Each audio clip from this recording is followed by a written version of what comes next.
Donc, dans le terme ta'alaw, dans le verset, قُلْ يَا أَهْلَ الْكِتَابِ تَعَالَوْا إِلَى كَلِمَةٍ سَوَاءٍ, dit aux gens du livre, ta'alaw, à une parole de toute équité, à une kalima de toute équité. Ta'ala, on a dit, c'est venir et s'élever. Comme on dit Allah Ta'ala, le très haut. Subhanahu wa Ta'ala. Gloire exalté soit-il, ou élevé soit-il au-dessus de ce qui lui associe. Donc élevé. Donc s'élever de quoi? S'élever de shirk. S'élever des fausses croyances. S'élever de la souillure de la mécréance à la pureté de l'islam, à la pureté du tawhid.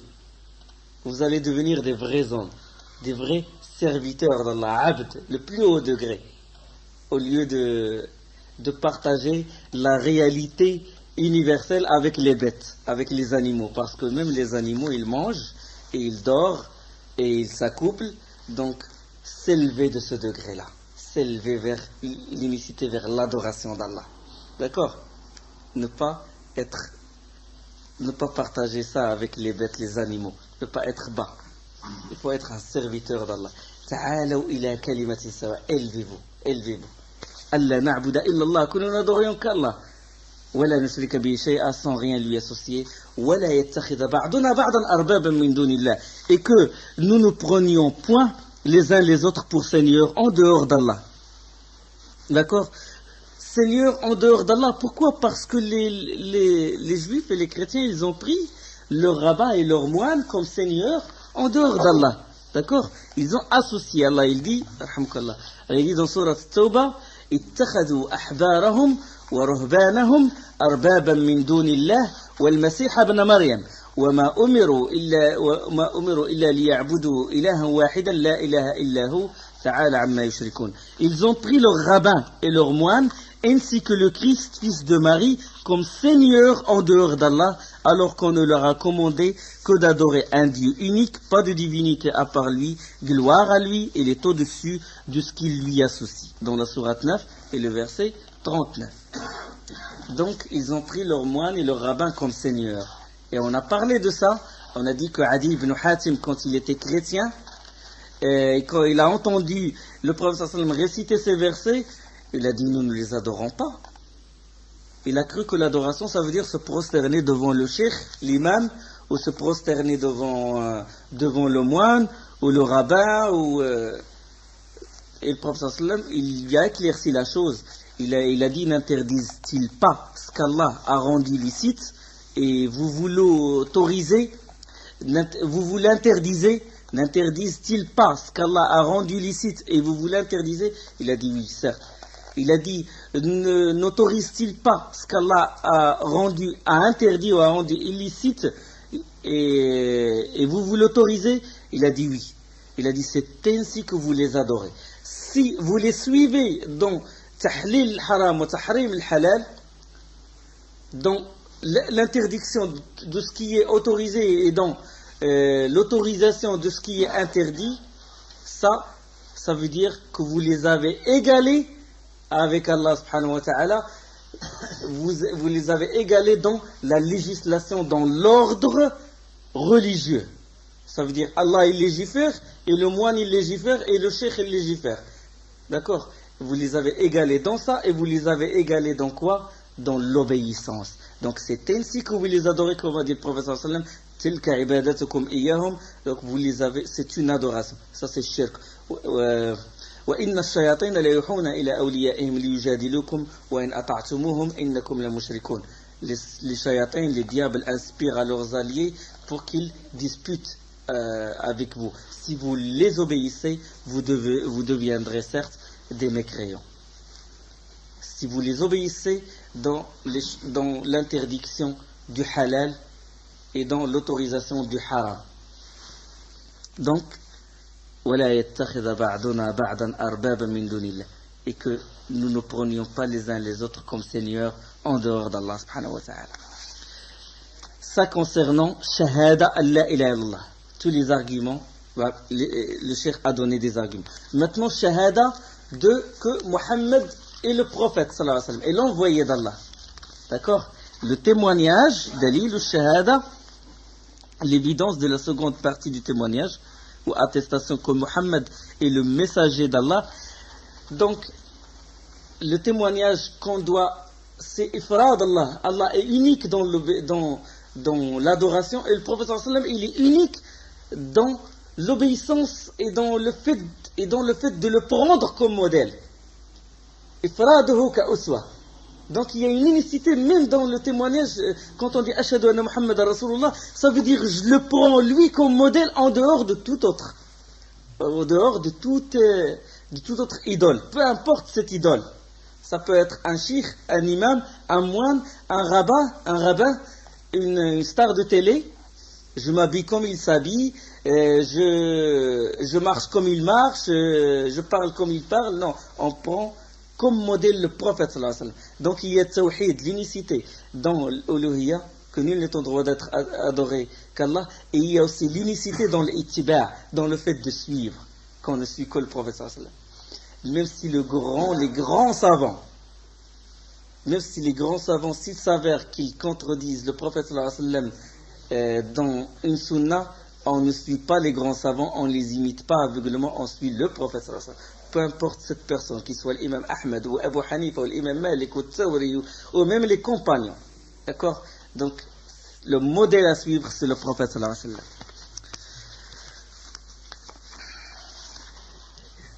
Donc, il a parlé du dalil. لَقَدْ جَاءَكُمْ رَسُولٌ مِّنْ أَنفُسِكُمْ عَزِيزٌ عَلَيْهِ مَا عَنِتُّمْ حَرِيصٌ عَلَيْكُمْ بِالْمُؤْمِنِينَ رَءُوفٌ رَحِيمٌ.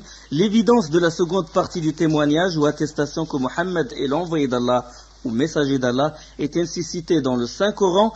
Il vous est venu un messager de parmi vous, très peiné de l'adversité dont vous souffrez, très désireux de vous sauvegarder, compatissant et miséricordieux pour les croyants. Donc ça c'est dans Surat 9 et le verset 128. Donc quelle est la preuve que Mohammed est l'envoyé d'Allah? Quelle est la preuve? Quelle est la preuve que nul n'est en droit d'être adoré qu'Allah? Quelle est la preuve? C'est le Coran. Il a testé lui-même. Et après je donne les autres arguments, les étoiles, etc., etc. D'abord cette preuve, d'abord le verset révélé, d'abord sa parole à lui. Quelle est la preuve que le prophète sallallahu alayhi wa sallam est le messager d'Allah, que Mohammed est le messager d'Allah? La preuve, c'est que Allah a témoigné que Mohammed est son envoyé. D'accord? Et après je donne les autres arguments. Qu'il était véridique, qu'il était digne de confiance, qu'il était ça. Et il est impossible qu'un être humain sur terre, légal dans son éminence, etc. Ça, c'est en deuxième degré. Mais d'abord, quelle est la preuve que Mohammed est l'envoyé d'Allah? Allah, il atteste. D'abord, la signature d'Allah. Le témoignage, le cachet d'Allah en premier. Après, on donne les autres arguments. وَيَقُولُ الَّذِينَ كَفَرُوا لَسْتَ مُرْسَلًا قُلْ كَفَى بِاللَّهِ شَهِيدًا بَيْنِي وَبَيْنَكُمْ وَمَنْ عِنْدَهُ عِلْمُ الْكِتَابِ. Dans la fin de Surat Ar-Ra'd, Surat Tonnerre, Allah il dit, et ceux qui ne croient pas disent, tu n'es pas un messager. Dis, Allah suffit comme témoin entre vous et moi. Il suffit comme témoin entre vous et moi que je suis vraiment le messager. Donc, témoignage d'Allah. Témoignage d'Allah subhanahu wa ta'ala. Dans un autre verset, Muhammadun Rasulullah walladhina ma'ahu ashidda'u 'ala al-kuffar ruhama'u baynahum. Dans Surat Muhammad, Allah il dit, Muhammad est le messager d'Allah et ceux qui sont avec lui sont durs envers les mécréants, miséricordieux entre eux. Donc dur, tes aveux, négation envers les mécréants. Affirmation, miséricordieux entre eux. Alliés les uns des autres. D'accord? L'alliance et le désaveu. Donc, comme le témoignage de l'uluhiyya, de l'adoration, on réfère toujours au Coran. Donc, le moyen, les gens du kalam. Pourquoi j'affirme ça? Pourquoi j'insiste sur ce point? Et ça va être éclairci après. Vous allez voir une vision claire sur la réalité où vous vivez. Après, Inch'Allah. Parce que les gens du kalam, les gens de la spéculation, les gens de la philosophie, les soufis en général, ils se réfèrent à quoi? Au miracle. Ils disent que la preuve que Mohammed est l'envoyé d'Allah, c'est parce que la lune s'est fondue en deux, c'est parce que l'eau a jailli de ses doigts, c'est parce qu'il a été, Allah lui a donné des miracles. D'accord? Il commence par le mu'jiza, d'abord par le miracle. Donc si, enfin, il y a une chose, les miracles, les ruptures d'habitude, les khawariq, les prodigues, ces choses-là, elles peuvent être accomplies soit par les véridiques comme par les imposteurs. D'accord? Les ruptures d'habitude. D'accord? La personne, il vole dans le ciel, il marche sur l'eau, etc. Ça, le kafir peut le faire, le mécréant et le musulman peut le faire. Les deux peuvent le faire. D'accord? Donc ce n'est pas un argument. D'accord? Ce n'est pas un argument solide parce qu'on ne sait pas. Est-ce que ce miracle-là ou cette rupture d'habitude a lieu par la personne véridique ou par l'imposteur? D'accord? Donc ce n'est pas le seul moyen de connaître c'est l'un des moyens, mais ce n'est pas le seul moyen de connaître, de faire la différence entre un prophète ou un faux prophète, entre un allié d'Allah et un allié de Satan. D'accord? Et comme j'ai dit, on ne peut pas aussi faire la différence, parce qu'on ne peut pas faire la différence entre le miracle prophétique et la sorcellerie et la magie. D'accord? Parce que c'est deux ruptures d'habitude. On ne peut connaître que la rupture d'habitude, le mu'jiza, la rupture d'habitude est appelée mu'jiza. Il vient d'un prophète ou d'un allié d'Allah, ou il vient d'un sorcier, que si on expose cette personne qui a fait ça à la lumière du Coran et de la Sunna. S'il est véridique, s'il suit le Coran et la Sunna, on dit qu'il est un allié d'Allah. Si c'est un menteur, c'est un pervers, on dit que c'est un allié de Satan, et le prodigue qu'il a fait, c'est de l'imposture, c'est de la sorcellerie, c'est de la magie, c'est du mensonge, c'est du faux. D'accord? Les prophètes, certes, ont apporté à leur communauté, des miracles. Ils ont apporté des preuves évidentes, qui sont les paroles d'Allah d'abord. La parole d'Allah. Et ils ont ramené des miracles. La chamelle qui sort du rocher, parce que ça, c'est les gens qui ont la foi basse qui demandent ça. Les kuffars, en général. Ils demandent, sors-nous une chamelle du rocher. Ah, t'as vu comment ils pensent, les mécréants, ils ont tué comme ça, ils ont vu un rocher, pour qu'on croie en toi, tu nous sors une chamelle. Et grande chamelle, et il y a d'autres, ils ont ajouté, ils disent une chamelle qui est enceinte. On ne veut pas une chamelle qui n'y pense. Les idées des koufars. Quand quelqu'un ne croit pas, c'est terrible. Donc ça ne lui suffit pas la parole d'Allah.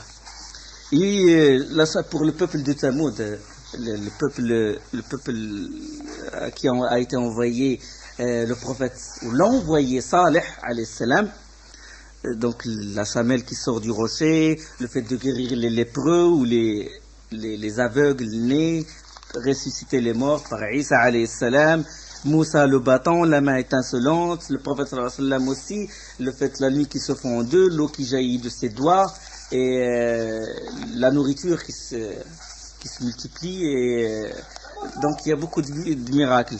Donc Allah, il donne les miracles aux prophètes. Donc il y a ça. Il y a d'abord il y a les signes révélés, les preuves en priorité. Comment on témoigne la prophétie d'un tel prophète ou qu'il est envoyé d'Allah? C'est le témoignage d'Allah subhanahu wa ta'ala. Premièrement, les versets révélés. Ça, pour les gens qui ont la science et les gens qui ont la foi, qui croient en Allah, ça leur suffit, les versets révélés. La deuxième chose, c'est les qualités exemplaires qu'ils avaient avant de recevoir la révélation. Les qualités, la véridicité, la patience, la sagesse, le courage, la bonne moralité. Tout ça, c'est des preuves que c'est des gens, que c'est des alliés d'Allah, et c'est des prophètes, et c'est des envoyés d'Allah. La troisième, c'est les miracles. Donc d'abord, la parole d'Allah, la moralité de la personne, qu'il est sérieux, qu'il est courageux, etc. Il a des qualités que rares les hommes les ont. Et troisième chose, c'est les miracles. D'accord? Allah subhanahu wa ta'ala dit لقد أرسلنا رسلنا بالبينات وأنزلنا معهم الكتاب والميزان ليقوم الناس بالقسط. Nous avons, dans Surat Hadith, nous avons effectivement envoyé nos messagers avec des preuves évidentes et fait descendre avec eux le livre et la balance. Donc, avec des preuves évidentes, les miracles, et fait descendre avec eux le livre, la parole révélée. et la balance, la justice. La justice. Donc, dans Sourate 57, c'est le verset 25. Donc, quand cette rupture d'habitude, ou cette chose extraordinaire, prodigieuse, elle est accomplie par les mains d'un prophète ou envoyé, qu'on a connu par ses hautes qualités et par le témoignage d'Allah, on dit que ce sont des mu'jizat. D'accord? Quand ils s'accomplissent par les mains d'un prophète. Après le témoignage d'Allah, Allah il témoigne que telle personne, tel homme est son prophète. Et que cette personne, il fait des miracles, on appelle miracle mu'jiza, parce qu'il est attribué à l'envoyé ou au prophète, à l'envoyé d'Allah, au prophète d'Allah. D'accord? Et quand ces ruptures, d'habitude, elles s'accomplissent par les mains d'une personne, d'une autre personne, en dehors des prophètes et des envoyés, des messagers, si à cette personne, on doit l'exposer sous la lumière du Coran et la Sunna. Ça, c'est après les prophètes, après le prophète sallallahu alayhi wa sallam. Si cette personne est véridique, il a les qualités, il suit le Coran et la Sunna, donc ce qu'il a fait, c'est une karama. Karama, c'est karamat al-awliya. C'est une karama, c'est un prodige des alliés d'Allah. Comme Abu Muslim al-Khawlani, qui est rentré dans le feu sans être brûlé. On l'a mis dans le feu, il n'a pas été brûlé par ce feu-là. D'accord? Et c'est arrivé à l'époque de Omar ibn Khattab.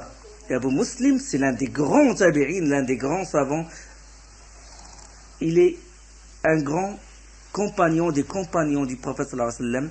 Donc ce qu'il a fait, c'est un prodige, une karama. D'accord? Et si cette rupture d'habitude, elle est accomplie par les mains de quelqu'un, d'un imposteur ou un menteur ou un injuste ou un mécréant, on dit que ce n'est qu'illusion et ce n'est que magie et ce n'est que sorcellerie et c'est du faux. D'accord? Alors, comme dans les sorciers qui ont jeté leur bâton, lancé leur bâton Moussa et tout, quand Moussa il a dit قال ألقوا فلما ألقوا سحروا أعين الناس واسترهبوهم وجاءوا بسحر عظيم. Et quand Moussa il leur a dit jetez vos bâtons, jetez, dit-il, puis lorsqu'ils eurent jeté, ils ensorcelèrent les yeux des gens et les épouvantèrent et vinrent avec une puissante magie. Dans Surat Al-A'raf, Surat 7, le verset 116. L'imam Shafi'i, on a dit à l'imam Shafi'i, on a rapporté à l'imam Shafi'i que Abu Thawr, l'un des grands savants, il a dit, si tu vois la personne marcher sur l'eau ou voler en air, il ne faut pas être impressionné par lui, sauf si tu l'exposes sous la lumière du Coran et la Sunna. On a dit ça à l'imam Shafi'i. Et l'imam Shafi'i, il a ajouté. Il a dit, Abu Thawr a dit, ce qu'il a dit est vrai. Ce qu'il a dit est vrai. Mais ce n'est pas suffisant. Si tu vois la personne marcher sur l'eau et voler en l'air et rentrer dans le feu, qu'il ne te trompe pas, que tu ne sois pas impressionné par lui, sauf si tu le mets sous la lumière du Coran et de la Sunna. D'accord? C'est ça la foi du croyant. Tu voles ou tu rentres dans le feu, ou la personne, il fait ce qu'il veut.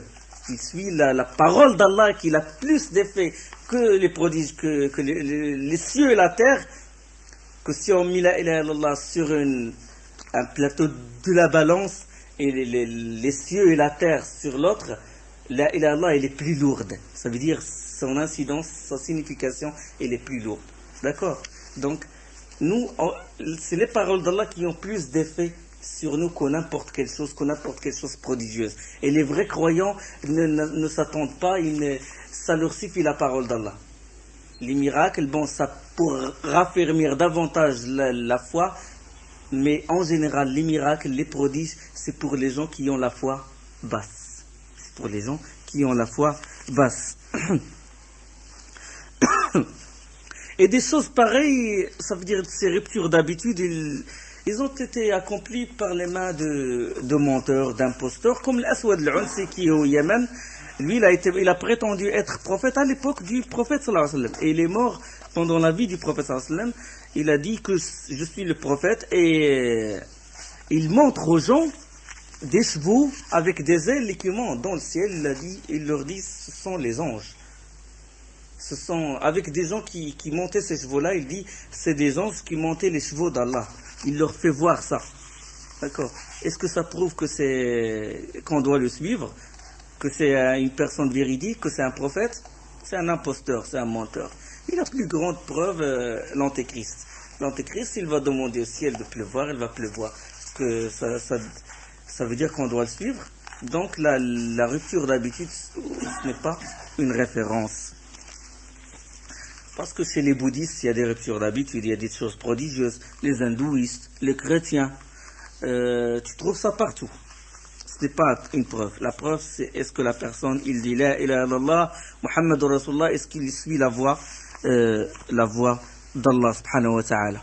Et on ne juge pas un allié d'Allah, un wali d'Allah par les prodiges, parce qu'Allah il dit Ala inna awliya Allahi la khawfun alayhim wa la hum yahzanun alladhina amanu wa kanu yattaqun. En vérité, les bien-aimés d'Allah ou les awliya d'Allah seront à l'abri de toute crainte et ils ne seront point affligés ceux qui croient et qui craignent Allah.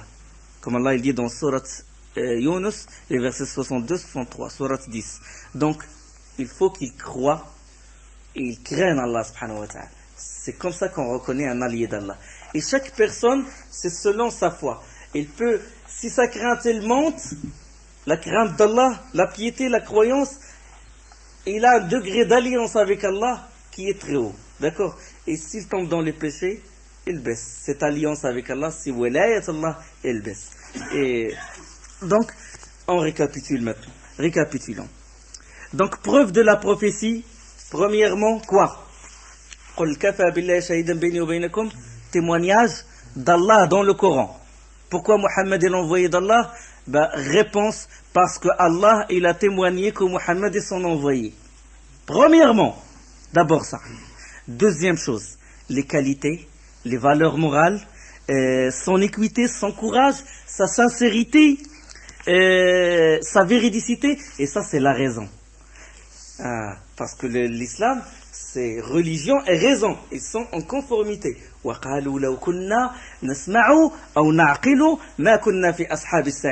il dit dans Surat Al-Mulk, et il dit les gens de l'enfer, si nous avons suivi, entendu, et qui dit entendu la révélation, sama, c'est ce qu'on appelle sama. L'adilla sam'iyya, les preuves sam'i, ça veut dire les preuves évidentes dans le Coran ou dans la sunna du prophète sallallahu alayhi wa sallam, la voix du prophète sallallahu alayhi wa sallam. Wa qalu law kunna, si nous avions entendu, entre parenthèses, révélation et raisonné, ou na'qilu ma kunna fi ashab as-sa'ir, nous ne ferions point partie des gens de l'enfer, de Sa'ir. Donc le fait qu'ils ne raisonnent pas, ça les a menés en enfer. Donc la raison. Et on va donner des exemples des gens qui raisonnent, qui gardaient leur fitra. Donc les valeurs, la véridicité du prophète sallallahu alayhi wa sallam.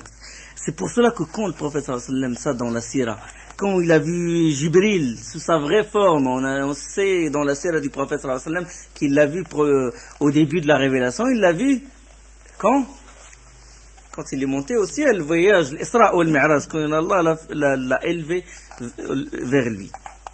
Il a vu Jibril sous sa vraie forme. Et il rentra chez Khadija radiyallahu anha, terrifié. Et il lui a dit, couvrez-moi, Zamilouni, couvrez-moi. Il grelottait, sallallahu alayhi wa sallam. Et Khadija, comment? Avec une totale confiance, elle l'apaisa par ces mots. Regarde.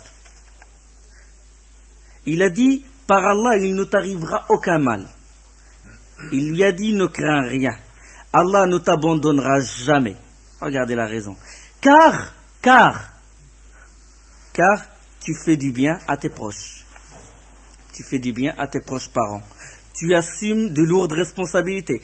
Tu pourvois les dénués. Tu traites généreusement les hôtes et tu soutiens ceux qui défendaient les justes causes. C'était pas le voyage nocturne, c'était quand il faisait l'irtikaf. Il a vu deux fois Jibril alayhi salam sous sa vraie forme. La première fois au début de la révélation, la deuxième fois quand Allah l'a élevé vers le 7e ciel. D'accord. Donc Khadija, il lui a dit ça. Pourquoi Allah il ne va pas t'abandonner? Pourquoi? لأنك tu fais du bien à tes proches. تصل الرحم. Tu assumes de lourdes responsabilités. Tu pourvois les dénués, tu traites généreusement les hôtes et tu soutiens ceux qui défendent les justes causes. وتعين على نوائب الحق. Les valeurs morales. Prouve que tu es une personne, un homme véridique et qu'Allah ne t'abandonne pas. D'accord? Donc ça c'est le deuxième argument solide. Donc il a donné comme preuve de sa prophétie ses qualités. Il n'y a pas dit attends, il faut d'abord qu'on voit est-ce que Allah va te donner un bâton comme il l'a donné à Moussa et je vais te suivre à la mer Rouge et tu vas frapper l'eau, est-ce que ça va se fondre en deux ou que tu vas monter au ciel? Non, c'est qualité, ça suffit. Et c'est pour ça que Hassan ibn Thabit il disait à ses propos les poèmes suivants, les vers suivants. لو لم يكن فيه آيات مبينة كانت بديهته تأتيك بالخبر. لو لم يكن فيه آيات مبينة كانت بديهته تأتيك بالخبر. S'il n'avait ramené aucun signe clair, sa moralité suffit pour t'informer de sa prophétie. Les gens qui raisonnent et qui croient. Abdullah ibn Salam, il a dit, quand je l'ai vu, Abdullah ibn Salam était juif et après il a embrassé l'islam. Il a dit, quand je l'ai vu, j'ai su que son visage n'est pas celui d'un imposteur. Subhanallah. Et Abu Bakr, il a dit, Rasulullah, il est allé voir Abu Bakr, il a dit, voilà, je suis le prophète. Il a dit, tu es le prophète. Mais aucune hésitation. Aucune hésitation.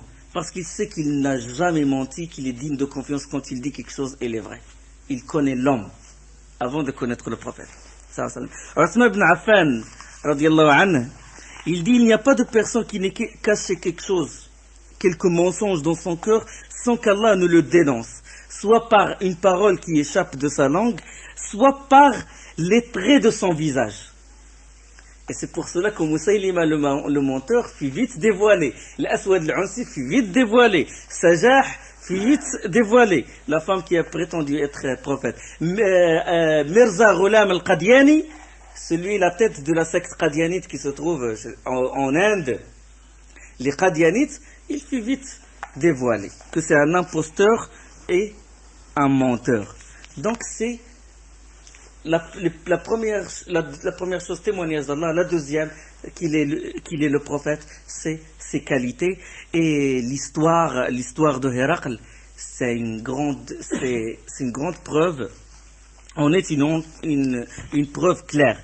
Parce que Héracl, il n'a pas posé, quand l'histoire de Héracl, quand le prophète sallallahu alayhi wa sallam il a envoyé Dihya al-Kalbi, vous avez sûrement entendu dans la Sira l'histoire de Héraclius.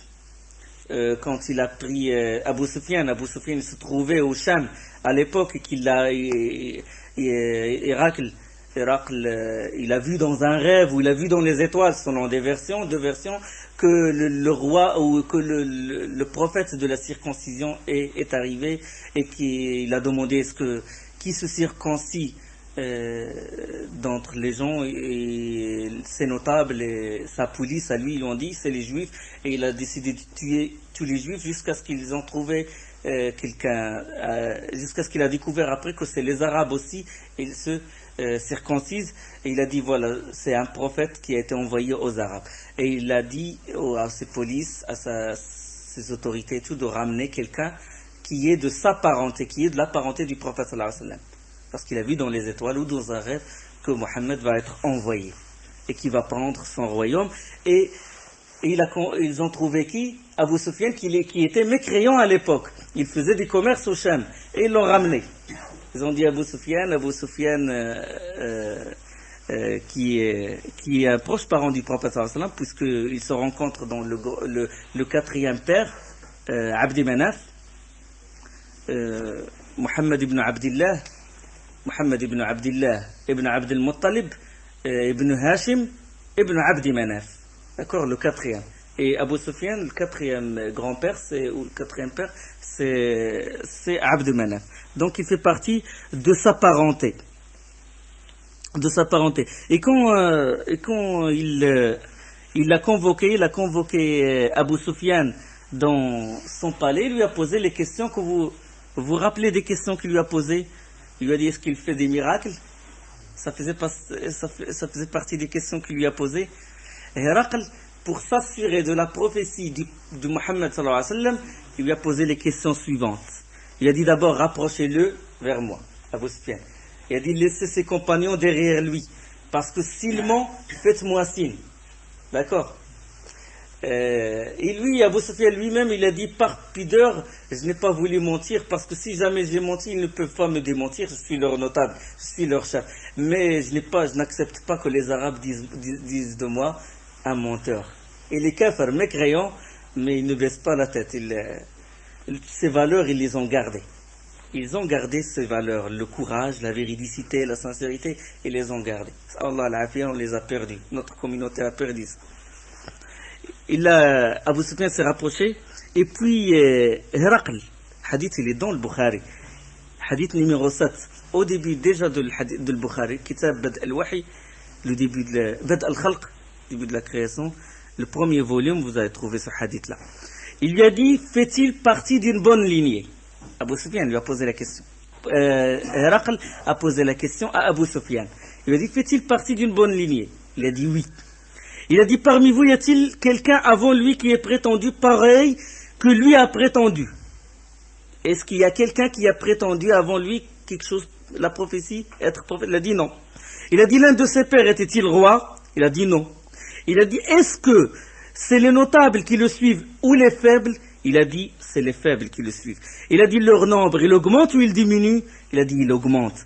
Il a dit, est-ce qu'il y a quelqu'un parmi eux qui est sorti de cette religion par mépris à cette religion après l'avoir embrassé? Il a dit non. Il a dit, l'avez-vous accusé de menteur avant qu'il ne dise ce qu'il a dit? Il a dit non. Est-ce qu'il trahit? Abu Sufyan répond non. Et il a dit non, mais il a ajouté une chose. Il a dit, pour l'instant, il y a une trêve entre nous, durant laquelle nous ne savons pas ce qu'il compte faire. La trêve de l'Hudaybiyah, le pacte de l'Hudaybiyah. Il y a une trêve entre le prophète sallallahu alayhi wa sallam et Quraysh. Et Abu Sufyan, il a dit, je n'ai pas pu rentrer quelque chose qui peut le mettre en doute sauf cette parole. Il ne trahit pas, mais on sait jamais, il se peut qu'il trahit. Il sous-entend ça. Dans une autre version, Héracl ne s'est même pas intéressé de ce qu'il a dit, de la suite de ce qu'il a dit. Et puis il a dit, l'avez-vous combattu? Abu Sufyan a répondu oui. Il a dit, comment est le combat entre vous et lui? Il a dit, des fois c'est lui qui prévaut, c'est lui qui nous bat, et des fois c'est nous, chacun son tour. Il a dit, qu'est-ce qu'il vous recommande? Et Abu Sufyan, il répond. Il est mécréant, il répond, il dit, il nous recommande d'adorer Allah sans rien lui associer, d'abandonner ce que disaient nos parents, de faire la salade, d'être sincère, pudique, de respecter les liens du sang. Et Héracl, il s'est adressé à son traducteur, c'est lui qui traduit. Il a dit, je t'ai interrogé sur son lignage, et tu m'as assuré qu'il était pur. Et de même, les prophètes font partie du meilleur lignage. D'accord? C'est la meilleure lignée de leur peuple. Ils sont choisis, ils font partie de la meilleure lignée de leur peuple. Et je t'ai demandé s'il avait dans sa parenté quelqu'un qui ait émis des prétentions semblables aux siennes. Et là, tu m'as répondu que non. Il a dit, je me suis dit que si quelqu'un l'avait dit avant lui, peut-être qu'il l'a pris comme modèle, il l'a pris comme exemple. Maintenant, regardez ce raisonnement. C'est le raisonnement d'un homme sensé. Il a dit, je t'ai demandé si l'un de ses parents était roi. Et tu as répondu que non. Si c'était le contraire, on dirait qu'il réclamait le royaume de son père. Je t'ai demandé si vous l'aviez accusé de menteur. Avant qu'il ne dise ce qu'il a dit, tu as répondu non. Je sais que c'est impossible qu'il se garde de vous mentir et d'aller mentir sur Allah. Clair? Je t'ai demandé si c'est les riches et les notables qui le suivent ou c'est les pauvres. Tu m'as répondu que c'est les faibles, que sont les faibles. Et je sais que ce sont les faibles qui suivent en premier les prophètes. Abu Jahl et Aqba ibn Abi Mu'ayt, les notables ne l'ont pas suivi. Leur nombre s'accroît ou diminue. Tu as répondu que leur nombre, il s'accroît. De même l'affaire de l'iman quand il augmente, quand il se propage. Quelqu'un a-t-il méprisé cette religion et s'en est détourné après l'avoir embrassé? Tu as dit que non. De même quand la foi ou quand l'iman se mêle au cœur. Quand la douceur de l'iman se mêle au cœur de la personne. Et je t'ai demandé si vous l'aviez combattu, tu as répondu que oui, vous l'aviez combattu, et chacun à son tour il bat l'autre, et de même les prophètes sont mis à l'épreuve. Si t'ai demandé s'il trahit, tu as répondu que non, il ne trahit pas, de même que les prophètes ne trahissent pas. Il a dit si ce que tu dis est vrai, c'est un prophète. Clair. Il n'avait avant aucun. Dihya al-Kalbi n'a pas encore, le compagnon du prophète n'a pas encore ramené de verset, n'a pas encore ramené le message. Mais rien qu'avec cette raison simple, pure, raisonnement logique, il a pu déduire que c'est un prophète. D'accord? Il a pu déduire. Il a dit, je savais qu'il va sortir, mais je n'avais jamais cru qu'il fait partie de vous, ça veut dire des Arabes. J'aimerais bien le rencontrer, mais je ne sais pas s'il est de mon pouvoir de le faire. Et bon, il sait que s'il essaie de le faire, il va être tué, parce qu'en plus il a peur pour son royaume. Il a dit, si j'étais chez lui, je lui laverais ses pieds, et son royaume atteindra là où je pose mes pieds. D'accord? Donc ça, pour vous dire, preuve de la prophétie du prophète sallallahu alayhi wa sallam, preuve que Mohammed est l'envoyé d'Allah, d'abord le témoignage d'Allah. Deuxième, les qualités, ses qualités. Donc la raison, on utilise notre raison. Par le raisonnement, on peut... Par la raison, on dit voilà, il est le dernier des prophètes, les autres livres ont été falsifiés. Donc il faut quelqu'un qui rétablit les erreurs, qui corrige les erreurs des prophètes qui l'ont précédé. Allah, il ne peut pas laisser sa communauté dans l'égarement. Voilà, un raisonnement logique qui peut attirer la personne à l'islam et à témoigner que Mohammed est l'envoyé d'Allah. D'accord? Et troisièmement, c'est quoi le troisièmement? C'est l'ayat, c'est les miracles, c'est le mu'jiza. Donc, c'est en troisième degré que l'ayat, les miracles, la lune qui se fend en deux, le morceau de viande qui lui parle à Khaybar, quand il a été empoisonné, que le morceau de viande, il dit, je suis empoisonné, il dit au prophète sallallahu alayhi wa sallam qu'il est empoisonné, c'est un miracle. L'eau qui jaillit de ses doigts, le voyage nocturne, le fait qu'il soit élevé vers le 7e siècle, le 7e ciel, donc tout ça, les miracles, ils prouvent la prophétie du prophète sallallahu alayhi wa sallam. Les vrais croyants, ça leur suffit les deux premières preuves. Ça veut dire le témoignage d'Allah et la raison. D'accord? Et ceux qui cherchent les miracles ou les prodiges, en général, sont soit les mécréants, soit ceux qui ont la foi basse. Il n'a pas vraiment cette conviction. D'accord? Et quand il n'a pas cette conviction, il cherche quelque chose de concret. وقالوا لن نؤمن لك حتى تفجر لنا من الأرض ينبوعا. Les mécréants, qu'est-ce qu'ils ont dit dans Sourate Al-Isra? Et ils dirent, nous ne croirons pas en toi jusqu'à ce que tu aies fait jaillir de terre pour nous une source. حتى تفجر لنا من الأرض ينبوعا أو تكون لك جنة من نخيل وعنب فتفجر الأنهار خلالها تفجيرا. Ou que tu aies un jardin de palmiers et de vignes, entre lesquels tu feras jaillir des ruisseaux en abondance. أو تسقط السماء علينا كسفا أو تأتي بالله والملائكة قبيلا. Ou que tu fasses tomber sur nous comme tu prétends le ciel en morceaux, ou que tu fasses venir Allah et les anges en face de nous. أو يكون لك بيت من زخرف أو ترقى في السماء ولن نؤمن لرقيك حتى تنزل علينا كتابا نقرأه. Il cherche quelque chose prodigieux, les miracles. Il veut voir quelque chose. Ça ne lui suffit pas la parole d'Allah subhanahu wa ta'ala. Ça ne lui suffit pas la sincérité du prophète sallallahu alayhi wa sallam, sa personnalité, son équité, son courage, sa haute moralité, ça ne lui suffit pas. Ou que tu aies une maison garnie d'ornements, regarde ce qu'il demande. Ou que tu sois monté au ciel, encore ne croirons-nous pas à ta montée au ciel, jusqu'à ce que tu fasses descendre sur nous un livre que nous puissions lire. Et regarde ce que dit Allah subhanahu wa ta'ala. Regarde, Allah il dit au prophète, voilà ce que tu vas répondre. Qul subhana rabbi, hal kuntu illa basharan rasula. Qul subhana rabbi, hal kuntu illa basharan rasula. Dis-leur, gloire à mon Seigneur, ne suis-je qu'un être humain messager. Dans Sourate Al-Isra, le verset 93. Si on descend, verset 93, On descend jusqu'au verset 96. Regarde ce qu'il dit. قل كفى بالله شهيدا بيني وبينكم إنه كان بعباده خبيرا بصيرا. Dit Allah suffit comme témoin. Allah suffit comme témoin entre vous et moi. Il est sur ce serviteur parfaitement connaisseur et clairvoyant. Kafa billahi. Ça suffit qu'Allah soit témoin. Ça nous suffit, nous les croyants, les gens de la sunna et de la communauté. Ça nous suffit sa parole. D'accord? Ça nous suffit le Coran. Et dans un autre verset, là, suivez bien. Il dit Allah subhanahu wa ta'ala وما كنت تتلو من قبله من كتاب ولا تخطه بيمينك إذا لارتاب المبطلون. Et avant cela, tu ne récitais aucun livre. Là, il touche la raison. Il touche la raison. Et avant cela, tu ne récitais aucun livre. Et tu n'en écrivais aucun de ta main droite. Sinon, ceux qui nient la vérité auraient eu des doutes. Et même les ennemis auraient touché auraient mis le doute dans les gens qui ont la foi basse. D'accord? Ils ont dit, écoutez, c'est un écrivain, avant il écrivait des livres, donc ce livre-là, il fait partie de ces livres.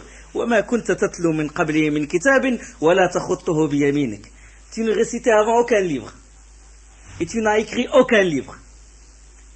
Sinon les gens auraient propagé des doutes sur ça. Donc ça c'est l'éminence du prophète sallallahu alayhi wa sallam, mais c'est un défi aussi.